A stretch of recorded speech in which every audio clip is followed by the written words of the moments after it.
Halo semua, kembali lagi dengan saya Calvin. Kali ini saya akan membahas tentang Europa League yang baru saja berjalan mulai dari hari Rabu malam sampai hari Jumat pagi ya waktu Indonesia. Jadi apa itu? Total 18 pertandingan, saya akan bahas semua tapi tidak semua secara detail. Jadi ada beberapa pertandingan yang saya akan bahas secara detail, ada beberapa pertandingan yang tidak.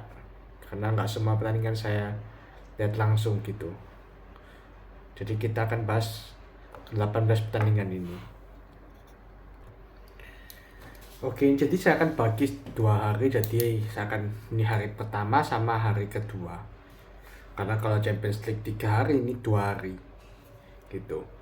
Kalau 2 hari kalau waktunya di Eropa ya. Jadi kita akan ke hari pertama dulu. Oke, jadi hari pertama ini dimulai dari pertandingan antara si AZ Alkmaar lawan IF Elfsborg dan Bodo Glimt lawan Bodo. Lucu ya, ada klub namanya Bodo. Kita bahas AZ Alkmaar dulu. Ini klubnya si Belanda. Mereka bermain dengan formasi 4-2-3-1, sedangkan Elfsborg bermain formasi 3-4-3. Elfsborg ini klub asal itu ya, apa, Swedia, bagi yang belum tahu. Ya uniknya kalau misalnya peserta tahapan gini, ada banyak klub-klub yang kurang familiar lah di penggemar sepak bola. Salah satunya ya Elfsborg ini itu. Yang uniknya di sini ada itu ya, yang main itu ada anaknya Mark van Bommel, ya itu namanya Ruben van Bommel. Di laga ini secara mengejutkan, yang klub yang mungkin penggemar bola kurang dengar namanya ini, IF Elfsborg ini cetak gol dulu lewat Thomas Oma di menit 23. Tapi kemudian anaknya Mark van Bommel, si Ruben van Bommel ini bisa cetak gol lewat di menit 44 dan 50. Jadi di babak pertama itu 1-1, babak kedua Ruben van Bommel cetak 1 gol lagi, 2-1. Kemudian Simon Hedlund berhasil cetak gol jadi 2-2. Jadi baru 3 menit setelah Ruben van Bommel cetak gol kedua, Elfsborg cetak gol lagi, 2-2 skornya. Nah, tapi kemudian Alkmaar dapat penalti, AZ dapat penalti dan Troy Parrott masih cetak gol di menit 74. Ya uniknya si Troy Parrott ini buangannya dari Tottenham. Ternyata sekarang dia main di AZ Alkmaar ya. 3-2. Dan di menit-menit akhir Elfsborg harus main dengan 10 pemain karena Sebastian Holm dapat kartu merah di menit 86. Dapat kartu merah main dengan 10 pemain ya pasti selesai. Dan dari statistiknya AZ Alkmaar memang layak menang sih. 16-3 shot, 9-2 on target, 67% banding 33% possession. Ya passing 58-300 dan akurasi passing 84% banding 66%. Elfsborg cuma 66% loh. Tapi bisa cetak 2 gol. Gila juga ya tapi emang Alkmaar AZ lebih layak menang. Oke, kita ke laga kedua yaitu Bodo Glimt lawan Porto. Aku kaget ya, Porto sekarang main di Europa League. Biasanya ini langganan Champions League.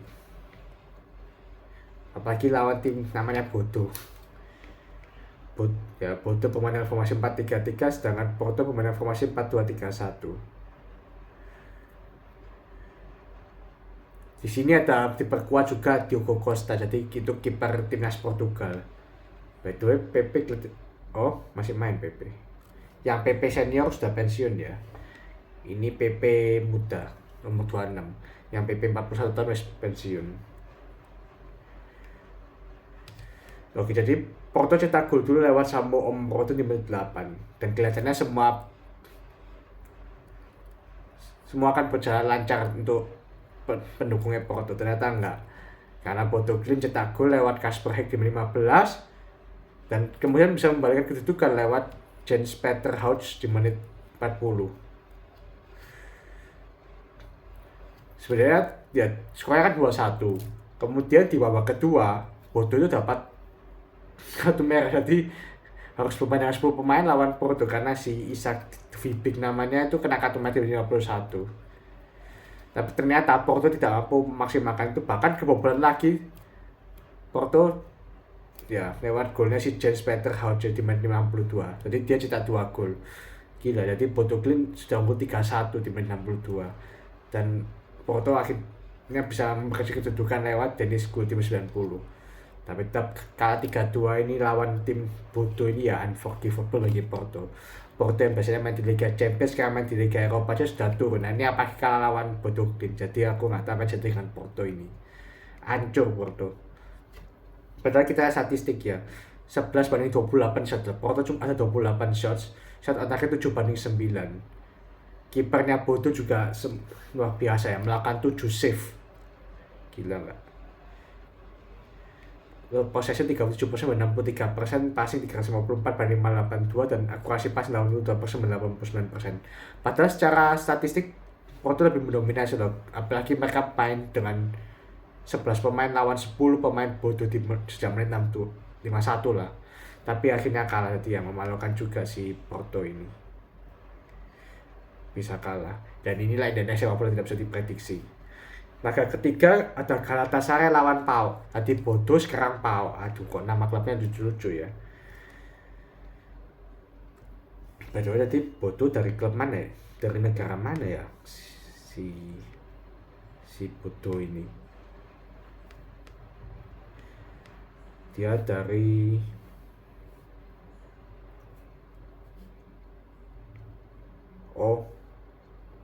Norwegia ternyata. Uniknya namanya. Sekarang kita ke ya tadi Galatasaray lawan PAOK. PAOK itu dari PAOK. Aduh, PAOK ini dari Yunani kalau nggak salah. Oh ya, Yunani. Lawan Galatasaray. Galatasaray ini barusan diperkuat sama Victor Osimhen, pinjaman dari Napoli. Waktu itu sebenarnya Osimhen itu hampir ditransfer ke klub Arab, cuma nggak jadi karena presiden Napoli si De Laurentiis minta tambah 5 juta, jadi dealnya kolaps. Dan waktu itu sudah deadline day, jadi gak banyak klub yang bisa nampung. Tapi di Turki syukurnya masih belum deadline day, jadi masih makanya direkrut sama Turki sebagai pinjaman. Galatasaray membenarkan formasi 4-2-3-1, sedangkan PAOK ya sama 4-2-3-1. Galatasaray ini raksasa Turki ya, musim lalu mereka barusan juara Liga Turki gitu. Tapi golnya itu baru tercipta di babak kedua. Babak pertama itu Osimhen ada berapa peluang tapi gagal. Babak kedua baru bisa cetak gol lewat gol bunuh, itu pun gol bunuh diri dari Baba Rahman di 48. Tapi kemudian PAOK masih bisa membalas lewat Giannis Konstantelas. Ya namanya Yunani banget. Kemudian di menit 75 Galatasaray bisa membalas lewat Yunus Akun, dan di menit terakhir super sub Mauro Icardi berhasil cetak gol di menit 90+5. Golnya bagus ya, golnya Mauro Icardi, dia kaki kanan tapi tendangannya bisa pas ke sisi kanan gawang. Itu gol yang luar biasa, apalagi dia menggantikan si Victor Osimhen, jadi dia super sub lah. Osimhen mungkin masih perlu adaptasi ya, dia performa sama Galatasaray di 2 atau 3 laga ini belum bagus, dia belum bisa cetak gol sama sekali. Shotnya 12-7, shot on target 9-5 ya. Ini semua ke Galatasaray semua. Dari possession apa. Oke, kemudian kita ke laga keempat, Midtjylland lawan Hoffenheim. Midtjylland itu dari Denmark, Hoffenheim dari Jerman. Ya ini mungkin salah satu laga yang mungkin nggak banyak dilihat sama penggemar bola. Ya ini singkat aja. Dan babak pertama Midtjylland cetak gol dulu lewat dan Dario Osorio, jadi Hoffenheim ini sempat dikejutkan gitu. Jadi tetap Midtjylland cetak gol dulu. Tapi syukurnya di menit 89 Hoffenheim bisa membalas lewat Max Morstad di menit 89 ya. Jadi istilahnya Hoffenheim lolos dari lubang jarum lah. Kalau misalnya kalian ini mungkin di headline di Jerman. Kemudian kita ke Selanjutnya yaitu ini aja dulu. Dinamo Kiev lawan Lazio. Ya, Lazio ini kalau lawan Dinamo Kiev harusnya Lazio jauh lebih diunggulkan ya. Dinamo Kiev ini klub asal Ukraina dengan formasi 4-3-3 yang ada Andriy Yarmolenko di sana. Ini pemain veteran Ukraina dan jadi kapten di laga ini. Kemudian Lazio pemain formasi 4-2-3-1.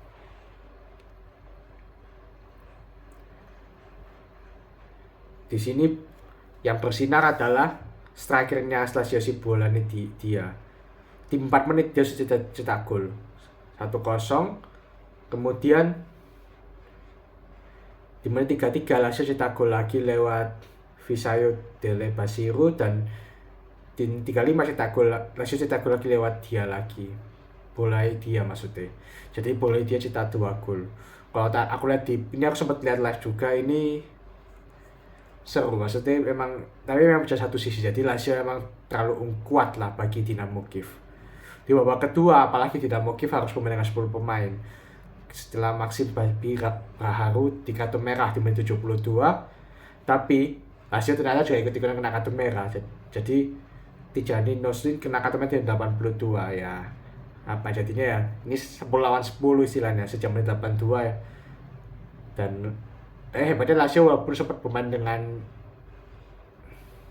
bukan Lazio sih ya, Dinamo Kiev meskipun waktu itu sempat bermain dengan 10 pemain lawan 11, tapi tidak kebobolan lagi istilahnya sebelum ya 10 lawan 10 ini. Jadi antara Dinamo Kiev kartu merah sama Lazio kartu merah itu jaraknya 10 menit gitu, dan di rentang 10 menit itu Dinamo Kiev gak kebobolan itu cukup oke lah, walaupun akhirnya harus kebanding 3-0. Statistik 10/14, shot on target 6/7. Dan Ivan Provoda juga man of the match ya. Dia melakukan 6 save. Aku sempat lihat save-nya tuh gila, luar biasa save-nya. Jadi mantap kipernya Lazio itu.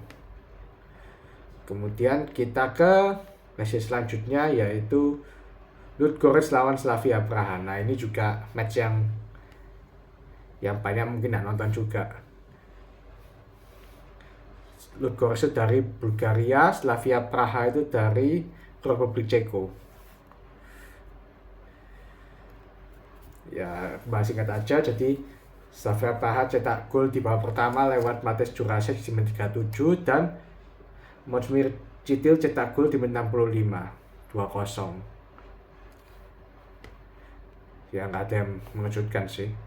Apalagi Ludogorets cuma bisa cetak 1 shot on target. Jadi ya Slavia Praha ada 5, jadi emang lebih lebih layak menang Slavia Praha.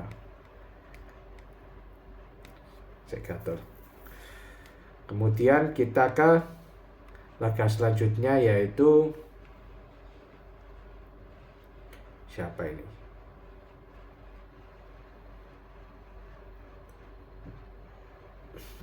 Nice lawan Real Sociedad.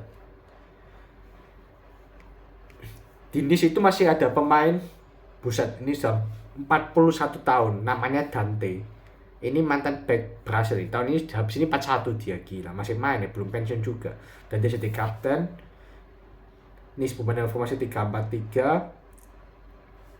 Sedangkan Real Sociedad bermain dengan formasi 5-3-2. Katanya di sini yang lebih bertahan adalah Real Sociedad, betul lebih diunggulkan mereka. Tapi Real Sociedad di sini bisa cetak gol dulu lewat Ander Barrenechea saya di menit 18. Tapi di menit 45 Pablo Rosario berhasil cetak gol ya 1-1. Ini istilahnya ya Real Sociedad lebih rugi lah. Di babak kedua mereka bisa cetak gol. Bahkan secara statistik itu lebih unggul si Nice. Jadi Nice ternyata lebih kuat, 10/8, shot on target 5/2, possession juga Nice 56-94%, passing 47/369, dan akurasi passingnya dalam 20%-76%. Jadi Real Sociedad ini katanya mengalami penurunan kualitas ya. Jadi mereka nggak sehebat biasanya. Bahkan bisa di tanda kutip Nice lebih unggul lah istilahnya.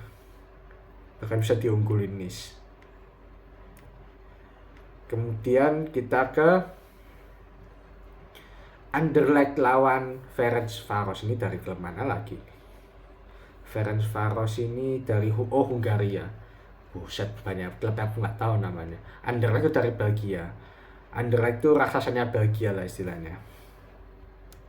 Sempet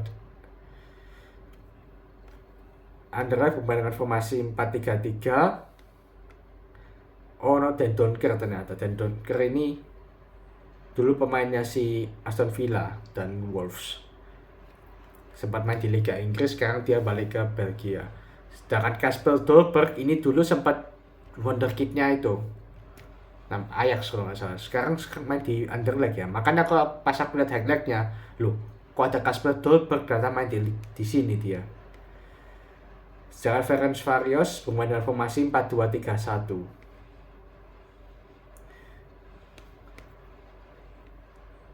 Dan ada yang menarik juga, ada ini siapa?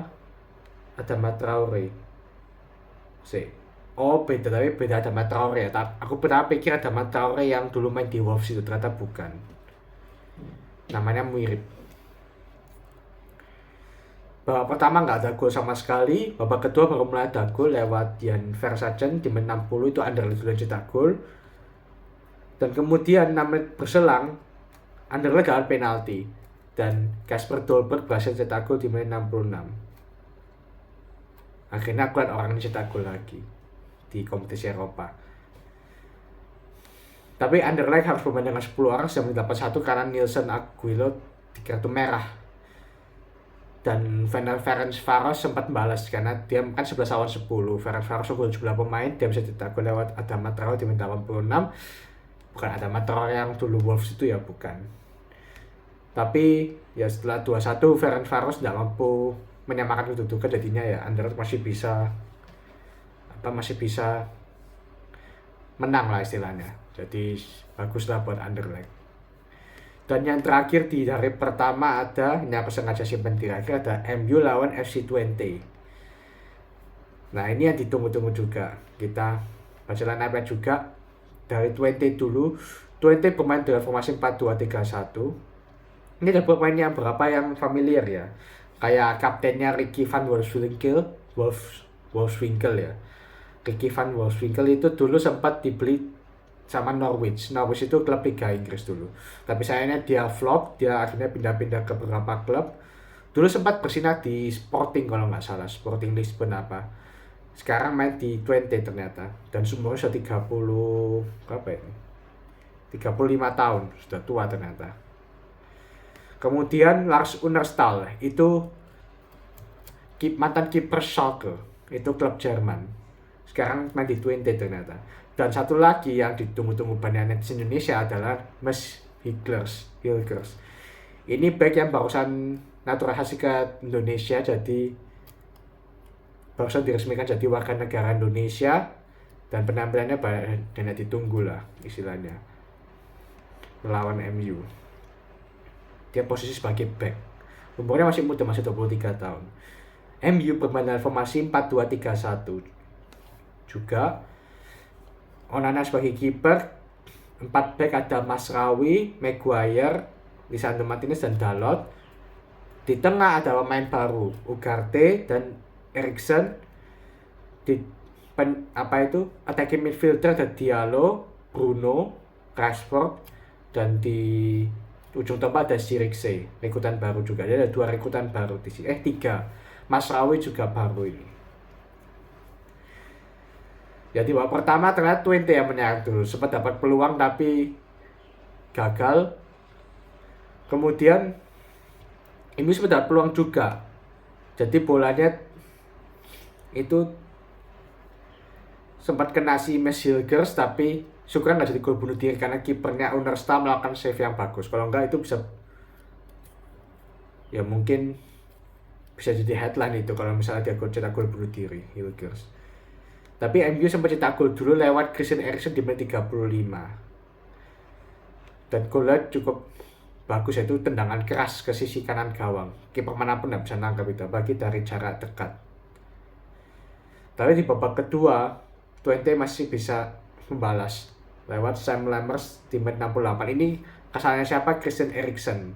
Jadi dia literally from hero to zero. Jadi dari pencetak gol kemudian jadi apa ya? Ya lawak gitu.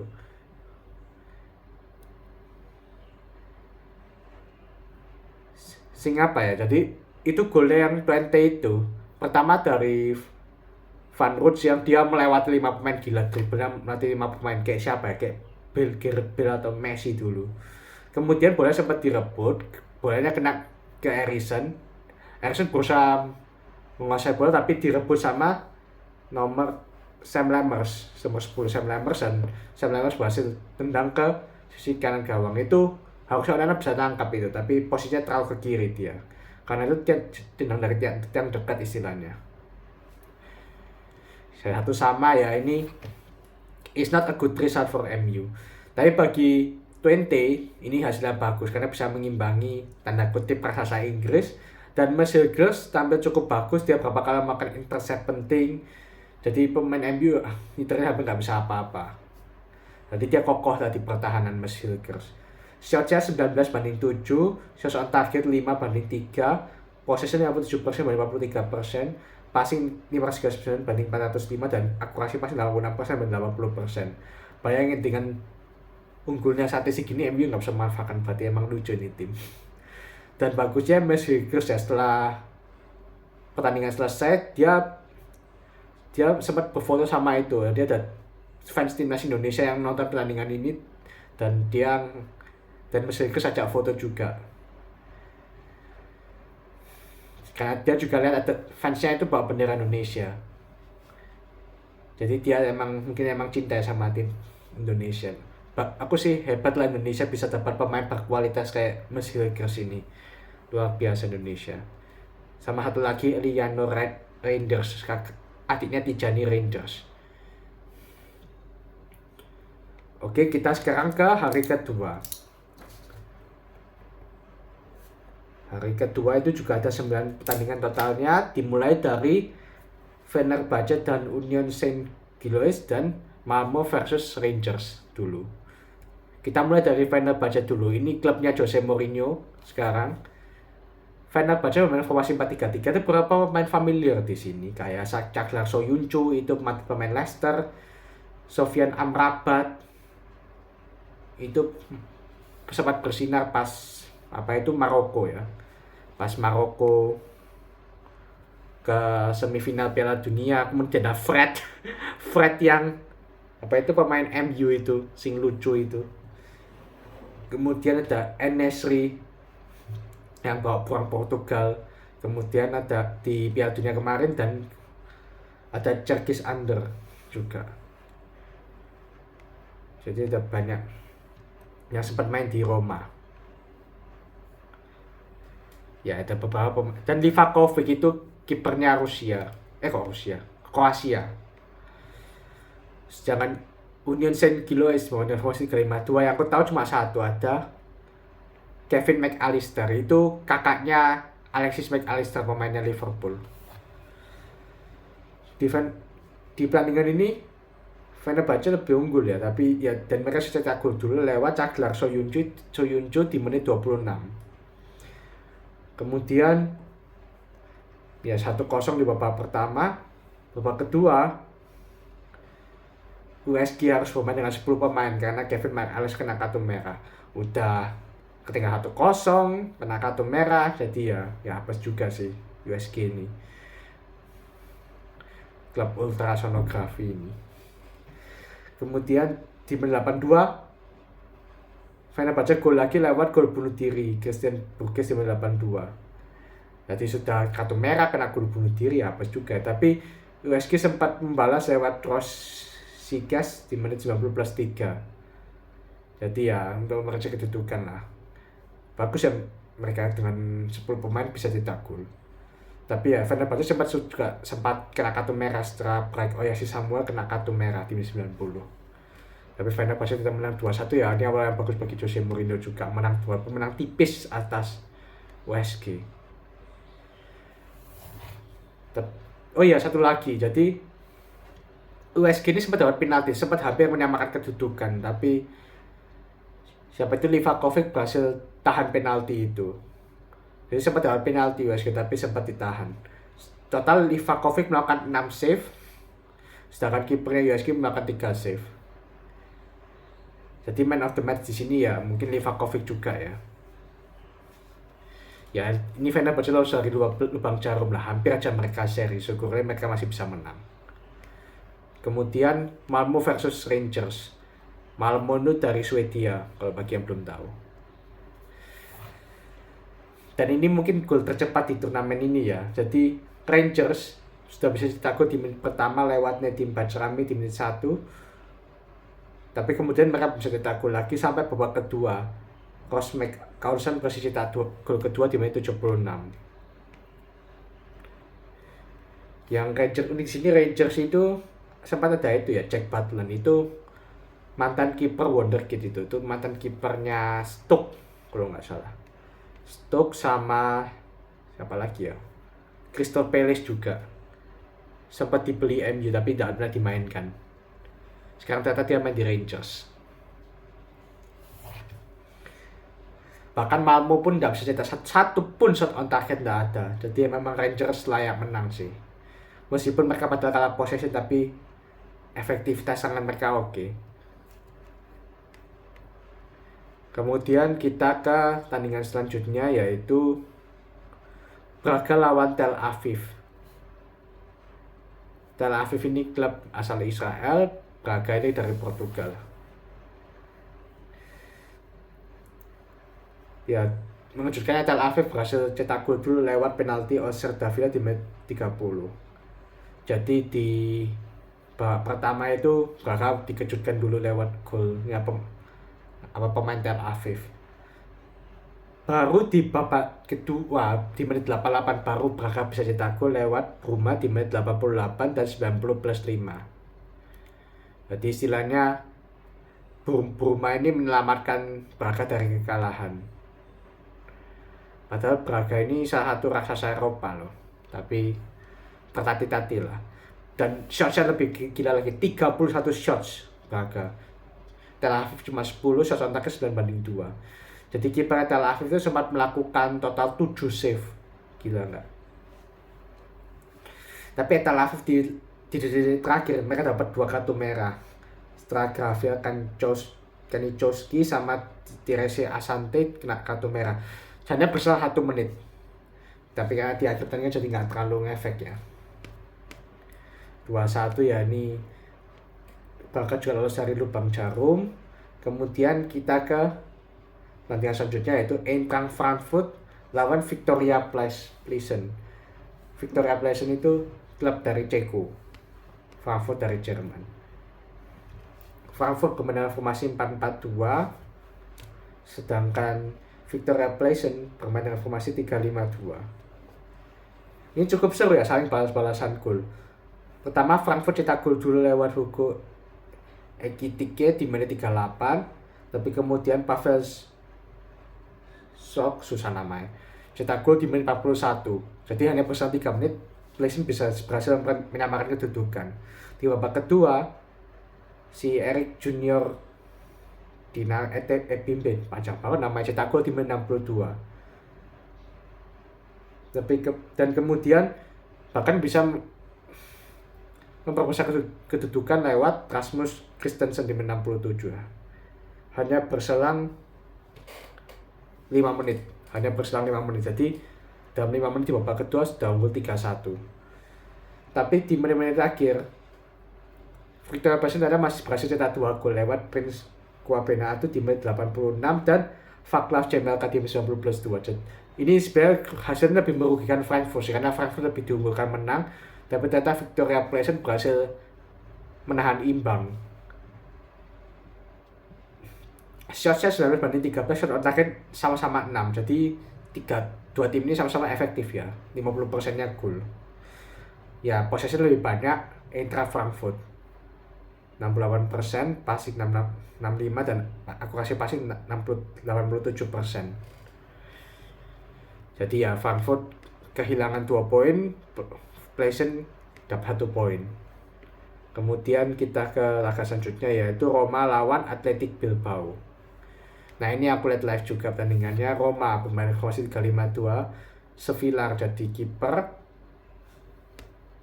Kemudian di belakang ada Mancini, Dika sama Hermoso. Hermoso ini kalau nggak salah pemain Atletico. 5 di tengah ada Celik, Kone, Brian Cristante, Baldanzi sama Tasende. Di depan ada Dybala sama Dovbyk. Dovbyk ini musim sebelumnya main di Girona, sekarang dibeli AS Roma. Padahal AS Roma sekarang pelatih baru ya. Daniel De Rossi barusan sudah dipecat, diganti pelatih Kroasia namanya Ivan Juric namanya.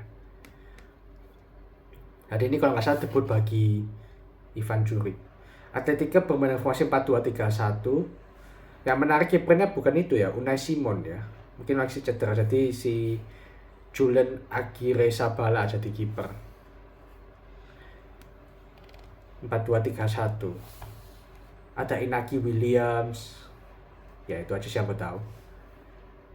Sisanya aku kurang tahu. Yang menarik dari Athletic Club ini adalah ya cuma pemain Basku yang bisa main di sini. Jadi pemain kelahiran Baskus dari Spanyol yang bisa main semua. Pelatihnya itu mantan pelatih Barcelona, itu Ernesto Valverde. Di babak pertama, Roma berhasil cetak gol lewat kekuatan barunya Adam Dovbyk di menit 32. Dan mereka sudah menyerang tadi baru saja cetak gol di menit 32. Tapi Athletic Club di babak kedua masih bisa menyamakan kedudukan lewat Aitor Paredes di menit 85. Overall sebenarnya Roma yang lebih unggul, tapi Athletic Club lebih banyak shots-nya. Shots-nya 5-12, shots on target 3-2. Tapi ya apa ya, Atletico Bilbao ini juga efektivitasnya kurang ya. Mereka 12 shots cuma 2 on target. Possession 60% banding 40%, passing 583 banding 74, dan akurasi passing 86% banding 76%. Jadi ya Roma ya mungkin pelatih baru yang mungkin masih perlu penyesuaian lah.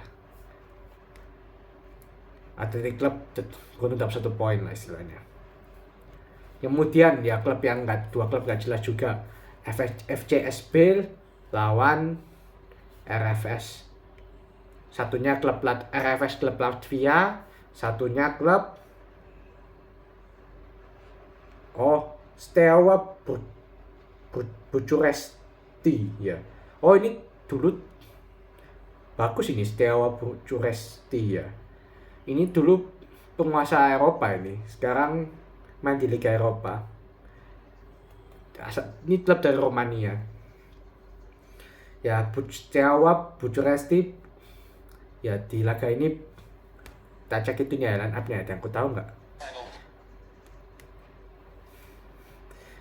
4-2-3-1. Oh ada ini Vlad Chiriches. Ini dulu sebelumnya main di Napoli, sempat main di Napoli sama Tottenham. Oh sekarang ganti nama ya, dulu namanya Steaua Bucuresti di FCSB, sekarang disingkat. Sekarang main di sini telah jadi ya. Kemudian RFS bermain formasi 5-3-2.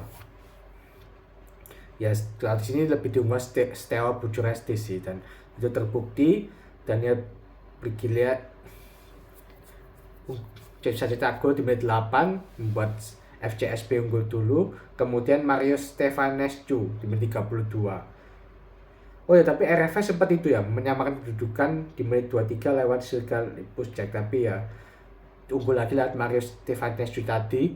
Jadi 2-1 di babak pertama. Babak kedua Darius Olaru cetak 2 gol di menit 58 sama 69. Jadi FCSB unggul 4-1 lah. Ini awal yang bagus bagi mantan raksasa Eropa Steaua Bucuresti.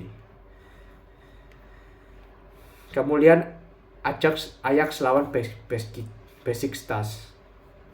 Ajax musim lalu itu ya tertati-tati ya. Musim lalu itu mereka di posisi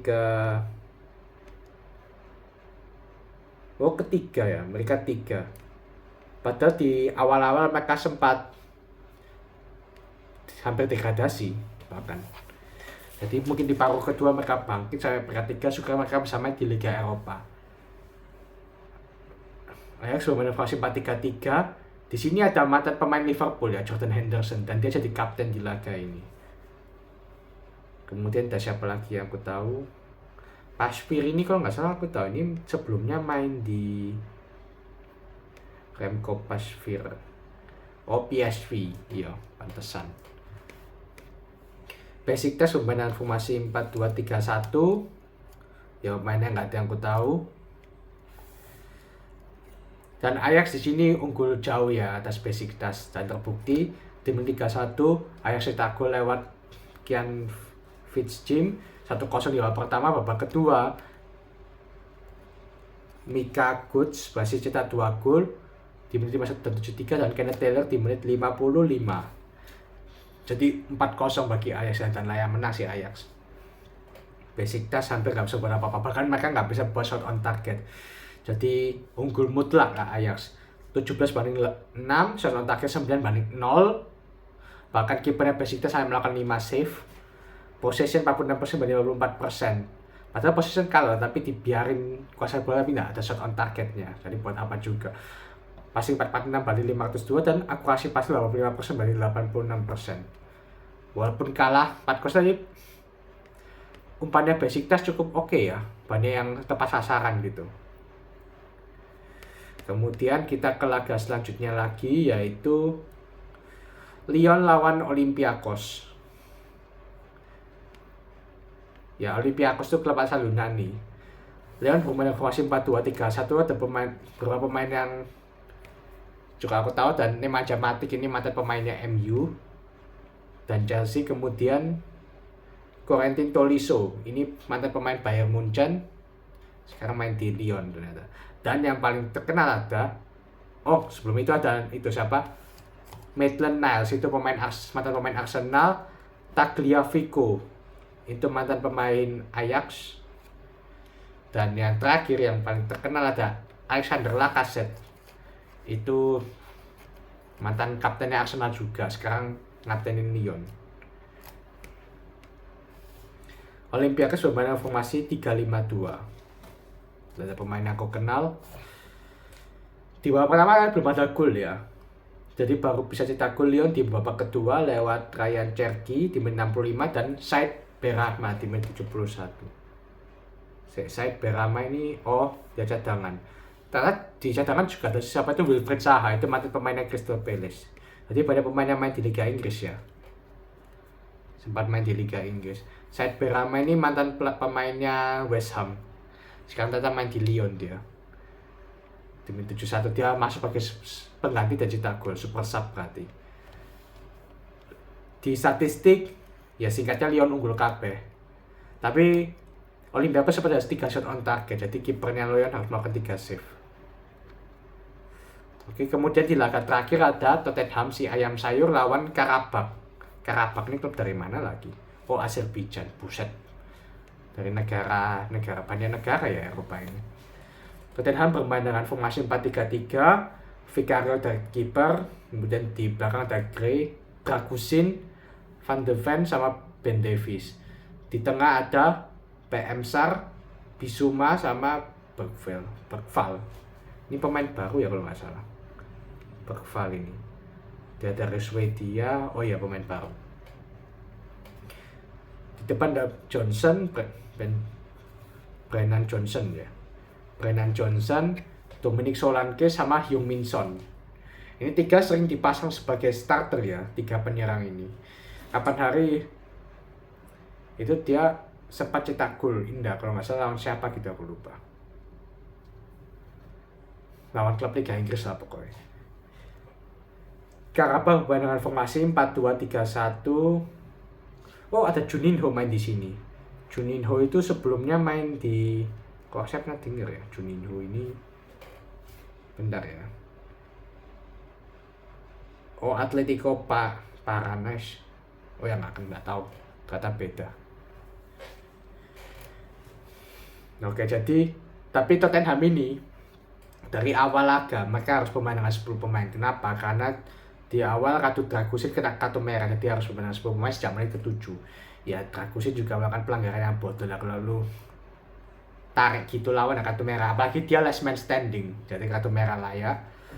Tapi Tottenham malah bisa cetak gol lewat Brennan Johnson di menit 12, 1-0 di babak pertama. Babak kedua cetak 2 gol lewat Papek Matar Sarr di menit 52 dan Dominic Solanke di menit 68. Solanke akhirnya cetak gol lagi, dan ya ini bagus juga, saya respect ke Tottenham juga. Dengan 10 pemain mereka bisa cetak 3 gol, itu luar biasa. Bisa membantai lawan ya, bahkan ini Karabakh ini juga lemah banget ternyata Karabakh ini. Mungkin ada yang main di Liga Eropa, masa lawan 10 pemain Tottenham kalah 3-0. Kita statistiknya ya 10 banding 14, atau target sama-sama 5, jadi Spurs lebih efektif. Posisi 49% banding 51%. Posisi kalah loh, karena dengan 10 pemain tapi mereka efektif. Counter attack-nya cepat. Passingnya 469 banding 475, dan akurasi passingnya 87% banding 86%.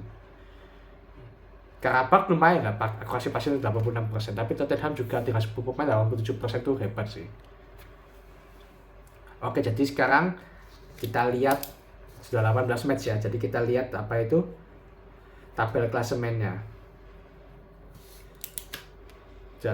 Yang rank pertama Ajax karena dengan selisih 4 gol 3 poin. Kedua ada Steaua Bucuresti selisih golnya 3. Lazio sama Tottenham juga 3 dan 3 poin, tapi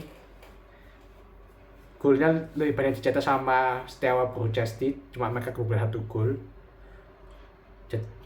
Kemudian Galatasaray peringkat 5 selisih golnya +2. Peringkat 6 sampai 8. Benar ya.